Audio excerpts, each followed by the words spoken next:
ऐसा नहीं है, मैंने पहले भी इस पे वीडियो बनाया, अगर आपने नहीं देखा तो एक तो मुझे लगता है वो आस्तीन के साँप वाली सीरीज़ में है, ये मिल जाएगा आपको, जहाँ पर सुपारी जर्नलिज़्म करता हुआ दिखाई देता है और 1-2 वायर के साथ इसके इंटरव्यूज़ हैं, तो मैंने इसे एक्सपोज़ किया है। लेकिन एनीवे आप क्योंकि पूछ रहे हो तो मैं आज आपके साथ अ, इसी की बात कर लेते हैं।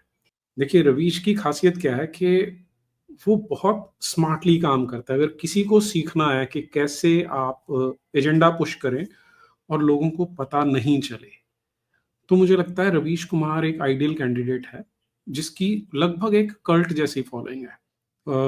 एक ऐसा आदमी जिसने अपनी इमेज बना के रखी कि मैं सच का साथ देता हूँ, मैं बड़ा वीर हूँ, इस तरह के जो जितने बज़वर्ड्स होते हैं जर्नलिज़्म के, वो सारे यूज़ करता है। साथ ही साथ इतना मोटा पेचेक ले रहा है कि और अब तो पेचेक नहीं ले रहा, अब तो इसने अपनी चैनल खोला है और वहाँ पर मिलियंस ऑफ व्यूअर्स हैं इसके पास, सब्सक्राइबर्स हैं मिलियंस। तो ये इतना ईज़ी नहीं होता इसे अचीव कर लेना, इसके लिए आप में टैलेंट होना चाहिए, जो रवीश कुमार में बहुत सारा है।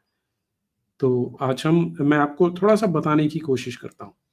जो पहला मैं क्लिप शेयर करूँगा आपके साथ, ये है जिस टाइम ये एनडीटीवी में काम कर रहा था और शायद 5 या 6 साल पुरानी स्टोरी है, जब एक हिट जॉब किया गया था, जिसे सुपारी जर्नलिज़्म कहते हैं ना। वायर वालों ने सोचा कि हम जे शाह को हिट करेंगे तो अमित शाह ऑटोमेटिकली हिट हो जाएगा, एज़ अ रिज़ल्ट वो बीजेपी को डेंट मारेंगे। तो उन्होंने एक स्टोरी की जो टोटली फेक थी। वो मैं ट्राई करूँगा यहाँ लिंक डाल दूँ ताकि आप उसे भी देख सकें। वो डिटेल्ड एनालिसिस मैंने वहाँ पे दिया है। लेकिन आज हमारा वो पॉइंट नहीं है। पॉइंट क्या है, बड़ी छोटी-सी चीज़ है, आप इसे उस स्टोरी में इसने जो यूज़ किया था, उसे बताता हूँ। इसने पूरी की पूरी स्टोरी इसी बायस में की, फैक्ट्स नहीं बता रहा, लेकिन इंप्रेशन ऐसा क्रिएट कर रहा है कि सच बोल रहा है और साथ ही साथ अपने आप को किस तरह से ये बचा लेता है कि मुझे तो पता ही नहीं, इसलिए आप चेक कीजिए। वो कहानी क्या थी कि जहाँ भी फाइनेंसेस इन्वॉल्व होते हैं, प्रॉफिट एंड लॉस स्टेटमेंट्स होती हैं, इस तरह की चीज़ें जो थोड़ी टेक्निकल होती हैं, तो लोग जनरली उनसे घबराते हैं कि यार मुझे पता नहीं इसके बारे में, सीए को पता होगा। कहानी कुछ ऐसी थी, हालाँकि टोटल फ्रॉड किया था बायर वालों ने। तो इसने अपने आप को कैसे बचाया, पहले मैं वो आपके साथ इसमें शेयर करता हूँ। स्टोरी की बारीकियों को समझना मेरे बस की बात नहीं, फिर भी पेरी माहेश्वरी ने लिखा है कि स्टोरी में दम है। बहरहाल तुरंत निष्कर्ष पर पहुंचने से अच्छा है कि स्टोरी से जुड़े सभी पक्षों को ध्यान दें, गूगल पर सर्च करके पढ़ते रहें। ठीक है, अब इसने यहाँ पे 2-4 पॉइंट्स बोले हैं। अब उन्हें ध्यान से समझ लीजिए। पहला ये कि मुझे नहीं समझ में आया। मैं समझता नहीं हूँ बारीकियों को। साथ में 2-3 और जर्नलिस्ट्स के नाम ले देगा कि उन्होंने कहा है और दैट मीन्स ये उन्हें एंडोर्स कर रहा है और सच तो है, लेकिन मैं इतना ऑनेस्ट हूँ कि मुझे समझ नहीं आ रहा, इसलिए मैं डिस्क्लेमर दे रहा हूँ साथ में। इसे सच भी माना जा सकता है। लेकिन थोड़ी देर बाद अब इसी स्टोरी में ये 5-7 मिनट शायद 10 मिनट के बाद फिर एक दूसरा एंगल लेके आता है कि नीतीश कुमार से जब पूछा गया तो उसने क्या कहा। इस टाइम आप इसके फेस एक्सप्रेशंस देखिएगा, सबसे कमाल की चीज़ वहाँ पे है। 3 सेकंड में ये क्या मैसेज कन्वे करता है, उस पे ध्यान दीजिए। बिहार के मुख्यमंत्री नीतीश कुमार से भी इस बारे में मनीष कुमार ने सवाल किया तो उनका जवाब था, ऐसे मामले समझ नहीं आते। आप सुनिए उनके जवाब को। 4-5 सेकंड है, ऐसे मामले समझ नहीं आते। मतलब चेहरे पे इतना व्यंग्य आ गया कि नीतीश कुमार अगर ये बोल रहे हैं ऐसे मामले समझ में नहीं आते, इसका मतलब उसमें कुछ ना कुछ हेरा-फेरी है। तो आप कंट्रास्ट समझ के देख जाइए कि मुझे तो नहीं आता, लेकिन अगर नीतीश को समझ में नहीं आ रहा है, तो इसने बोला कुछ नहीं है, लेकिन फेस एक्सप्रेशन से ये जता दिया कि नीतीश कुमार झूठ बोल रहा है, लेकिन रवीश कुमार झूठ नहीं बोल रहा। बड़ी सटल गेम है ये। आगे चलिए, अब ये कल परसों क्या हुआ कि ट्रंप चुना गया वहां पे अमेरिका में और उसकी ये कमबैक है। एक ऐसा आदमी जिसके खिलाफ पूरे का पूरा तंत्र काम कर रहा है, जो रूलिंग क्लास है वो तो कर ही रही है, सारे मीडिया हाउसेस, सिर्फ एक एलॉन मस्क का अगर एक्स छोड़ दें, सारे का सारा इकोसिस्टम ट्रंप के अगेंस्ट है। वहाँ के जो बड़े-बड़े स्टार्स हैं, जॉर्ज क्लूनी, बेन एफ्लेक, मतलब यू नेम देम, और मैक्सिमम ये काम कर रहे हैं। इसके अगेंस्ट बोल रहे हैं, ट्रंप के अगेंस्ट, और वो चुना जाता है। अमेरिका की हिस्ट्री में लगभग 150 साल बाद ऐसा हुआ कि एक प्रेसिडेंट कंटिन्यूटी में आने के बजाय एक बार ब्रेक हुआ और फिर से वो कम बैक करता है, और ये ट्रंप की बहुत बहुत मेजर अचीवमेंट है।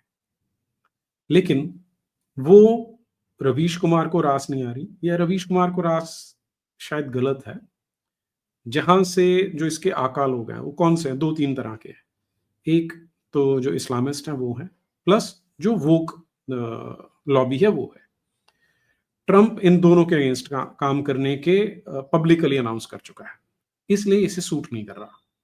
और जहां सूट नहीं करता वहां पे उसे अंडर प्ले किया जाता है। सुनिए कैसे करता है। अमेरिका के चुनाव में ट्रंप की वापसी को इतिहास की बड़ी घटना के रूप में बताया जा रहा है। बड़ी घटना के रूप में बताया जा रहा है, तो उसे अंडरमाइन कर देते हैं। ये मैसेज ऐसे जाता है। और फिर कमाल की चीज, लोग सोचते हैं बड़ा इंटेलिजेंट है, इसका आईक्यू बहुत बढ़िया है। अब उसने कमाला हैरिस ने कहा था कि मैं होवर्ड यूनिवर्सिटी में जाएंगे, लेकिन इसको पता नहीं चला, उसे हार्वर्ड बोल रहा। सुन लीजिए। कमला हैरिस के समर्थक हार्वर्ड यूनिवर्सिटी के कैंपस में जमा हुए, लेकिन वहां मातम छा गया। तो लेकिन आप इसे छोड़ सकते हैं, माइनर चीज है। लेकिन अगला खेल देखिए इसका, कि सुन लीजिए पहले। कई लोग इस बात की हंसी उड़ा रहे हैं कि भारत में इसे लेकर क्यों उत्साह है। कई लोग इसकी हंसी उड़ा रहे हैं कि भारत में इसे लेकर क्यों उत्साह है, कि अमेरिका में कौन राष्ट्रपति बनने वाला है। कि अमेरिका में कौन राष्ट्रपति बनने वाला है। तो यहां पर अब क्योंकि ये भी एक तरह से मेल्टडाउन है कि आपका फेवरेट कैंडिडेट नहीं जीता बल्कि उसका धुर विरोधी जीत जाता है, तो आप जो लोग खुश हो रहे हैं उनकी खुशी बर्दाश्त नहीं कर पाते, इसलिए उसे ऐसे बोलता है। अब अमेरिका का राष्ट्रपति बनता है तो at the face of it आप बोल भी सकते हैं कि यार तुम्हें उससे क्या लेना देना है। लेकिन यहां पर मैं आपके साथ शेयर करता हूं कि ये जब रवीश कुमार बोलता है तब अटपटा क्यों लगता है, क्योंकि एक आदमी जो अपनी कमाई करता है जर्नलिज्म से, और अगर तो बिल्कुल डोमेस्टिक जर्नलिज्म की बात कर रहा हो फिर तो ठीक है, मानी जा सकती है बात। लेकिन हम बात कर रहे हैं एक ऐसे व्यक्ति की जो हर महीने में 5-7 वीडियोस विदेशियों के बनाता है। ये देखिए, लेबनान में पेजर धमाका, लेबनान पे वीडियो बनता है, बांग्लादेश में बनता है। और बांग्लादेश की खास बात देखिए क्या है, इनिशियली सारे का सारा हमारे देश में जो ये कामी वामी इकोसिस्टम था वो बड़ा खुश हुआ था कि बांग्लादेश में कहने को विद्रोह है, हालांकि वो डीप स्टेट का काम किया हुआ था। और शेख हसीना जो हमारे देश के फेवर में कुछ कुछ काम कर रही थी, सारा तो नहीं करती थी, उसके जाने से ये सारा इकोसिस्टम बहुत खुश था, विशेष रूप से रवीश कुमार जैसे लोग जो anti Hindu narrative, anti India narrative पे पलते हैं। तो ये बड़ा खुश हुआ और उसने एक ही वीडियो बनाया। उसके बाद जैसे ही एक्सपोज होना शुरू हुई कि वहां पर कैसे मुसलमान हिंदुओं को मार रहे हैं, तो ये चुप हो गया था। लेकिन एनीवे, बांग्लादेश पे बनता है तो अब यही आर्गुमेंट दे सकते हैं कि बांग्लादेश में कौन प्रधानमंत्री बनता है उससे हमें क्या फर्क पड़ता है। और उसके अंदर फिर ये क्या दिखा रहा है कि ऑस्ट्रेलिया में भी जश्न मनाया गया कि शेख हसीना भाग गई है। तो ये आपको इसका दोगलापन, इसकी हिपोक्रेसी दिखाता है। लेकिन स्टिल जैसा मैंने बोला ना कि कल्ट जैसी फॉलोइंग है, कई लोग इसके अंधभक्त हैं, वो ये सारे फैक्ट्स इग्नोर कर जाते हैं।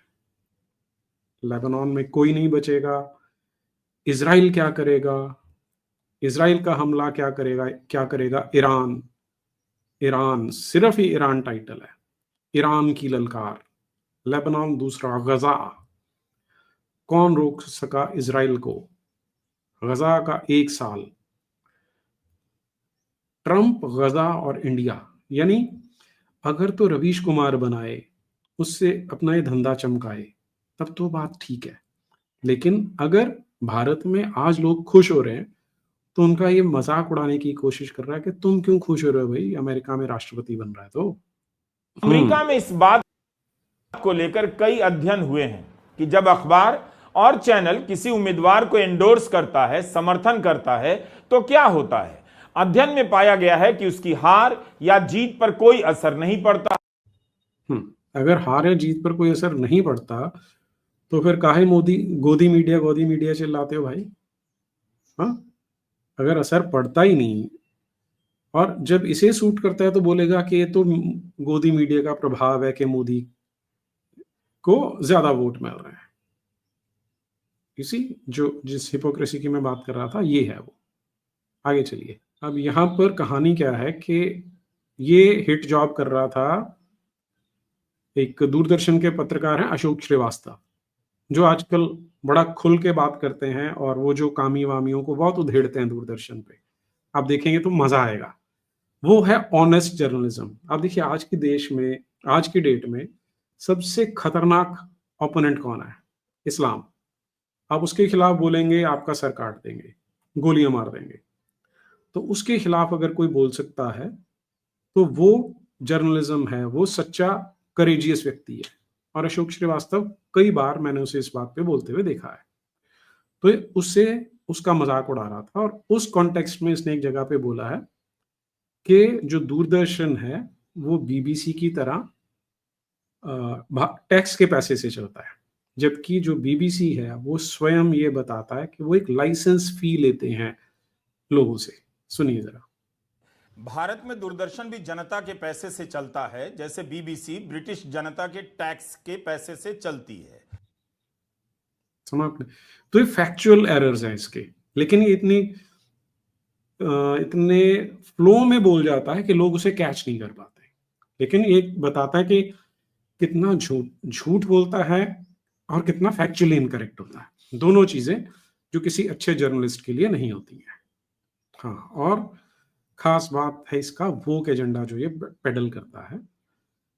असली जीवन में ट्रांस है या नहीं मुझे नहीं पता, लेकिन आज की डेट में हर वो व्यक्ति जो ये एलजीबीटीक्यू जैसी नॉनसेंस के खिलाफ, ट्रांसजेंडरिज्म के खिलाफ बात कर सकता है, मुझे लगता है कि वो सबसे बहादुर व्यक्ति है। क्योंकि जब आप ट्रेंड के अगेंस्ट बोलते हैं, वो बोलते हैं ना, क्या जर्नलिज्म क्या है? Questioning the power. तो पावर में जो लोग बैठे हैं वो आज ये वोकिज्म फैला रहे हैं। भारत में देखिए, जब धारा 377 को के जरिए समलैंगिक संबंधों को, बहुलैंगिक संबंधों को जब अपराधीकरण किया गया, क्रिमिनलाइज किया गया, तब ये नहीं सोचा गया। हम अपनी अपनी कम जानकारियों के आधार पर ही बहुत फैसले ले लेते हैं। पर मैं अपने हिंदी के दर्शकों को प्राइड परेड के बारे में इसलिए भी दिखाना चाहता हूं कि आपकी दुनिया थोड़ी बड़ी हो, मेरी भी दुनिया बड़ी हो। भारत में देखिए सुप्रीम कोर्ट कितना बड़ा ऐतिहासिक मौका गवा देता है जब वो विवाह की अनुमति नहीं देता है। विवाह की अनुमति नहीं देता है कि दो लड़के आपस में शादी कर लें, दो लड़कियां आपस में शादी कर लें, इसकी अनुमति नहीं देता है। तो ये टिपिकल वोक एजेंडा है जो ये पुश करना चाहता है। और यही जॉर्ज सोरोस, इन लोगों का जो एंड ऑब्जेक्टिव है वो यही है कि जो सोशल स्ट्रक्चर है, जो सामाजिक ढांचा है, उसे ध्वस्त किया जा सके। This is pure unadulterated Ravish Kumar for you. और जहां तक इसका हिंदू विरोधी होने की बात है, वो तो लेजेंडरी है ना। अभी रिसेंटली इसका वीडियो देखा जहां पर ये मिडिल क्लास की बात कर रहा है। इसे सबसे ज्यादा पसंद मिडिल क्लास के लोग करते थे, तब तक जब तक सोशल मीडिया नहीं था, जब तक लोगों को सच नहीं पता था इस्लाम का, सनातन धर्म का, कि कैसे धीरे धीरे इस्लाम की ग्रिप बढ़ती जा रही है और वो हिंदुओं को, सनातन धर्म को खत्म करने की कोशिश में लगा है। और रवीश उसी का कैरियर था, उसी का वाहक था। लेकिन अब ये मिडिल क्लास को जो गरिया रहा है, एक बार शब्द सुनिए इसके। दिवाली सुनी गुजर गई, दशहरे में बाजार में रंग नहीं जमा। बड़ी खबर है कि मिडिल क्लास के पास अब भाषा नहीं, उसके पास एक डिक्शनरी है जिसमें केवल बुलडोजर है, अवैध घुसपैठिया है, बांग्लादेशी है, मंगलसूत्र है, मुसलमानों की बढ़ती आबादी का भूत है। मुसलमानों की बढ़ती आबादी का भूत है। मतलब जो फैक्ट्स भी होंगे उन्हें इस तरह दिखाएंगे कि आप जैसे फियर मॉन्गरिंग कर रहे हैं, जैसे वो इस्लामोफोबिया होता है ना, इस तरह। इस्लामोफोबिया तो क्लियर एक वर्ड है। इसकी पूरी की पूरी टर्मिनोलॉजी और फेस एक्सप्रेशंस, बॉडी लैंग्वेज ऐसी होती है कि अगर आप मुसलमानों का विरोध कर रहे हैं, उनकी बढ़ती जनसंख्या के बारे में बात कर रहे हैं, तो इसका मतलब आप नैरो माइंडेड हैं, आप बिगट हैं। और इसमें कमाल की चीज पता क्या है कि जिस कौम ने हमारा देश तोड़ के 2 नए देश निकाल लिए, जिन्होंने वहां से ट्रेन भेजी जिसमें एक एक आदमी को काटा गया था, खून से भरी हुई ट्रेन यहां पर भेजी जिन्होंने, उन्हें गुस्सा नहीं आएगा? अगर गुस्सा आएगा तो आप उन्हें इस्लामोफोब बोलेंगे और आप बोलेंगे कि आप मुसलमानों के अगेंस्ट हैं। जिन्होंने कश्मीर में हिंदू लड़कियों के बलात्कार करके आर्यों से काट दिया उन्हें, उन पे क्रोध नहीं आएगा? वो इस्लामोफोबिया हो जाएगा, है ना? ये इस तरह से नैरेटिव सेट किया जाता है कि आप वो कुछ भी करते रहें। ये टिपिकल वो गांधी वाला जहर है कि अगर मुसलमान तुम्हें मारना भी चाहे तो तुम्हें मरने को तैयार हो जाना चाहिए।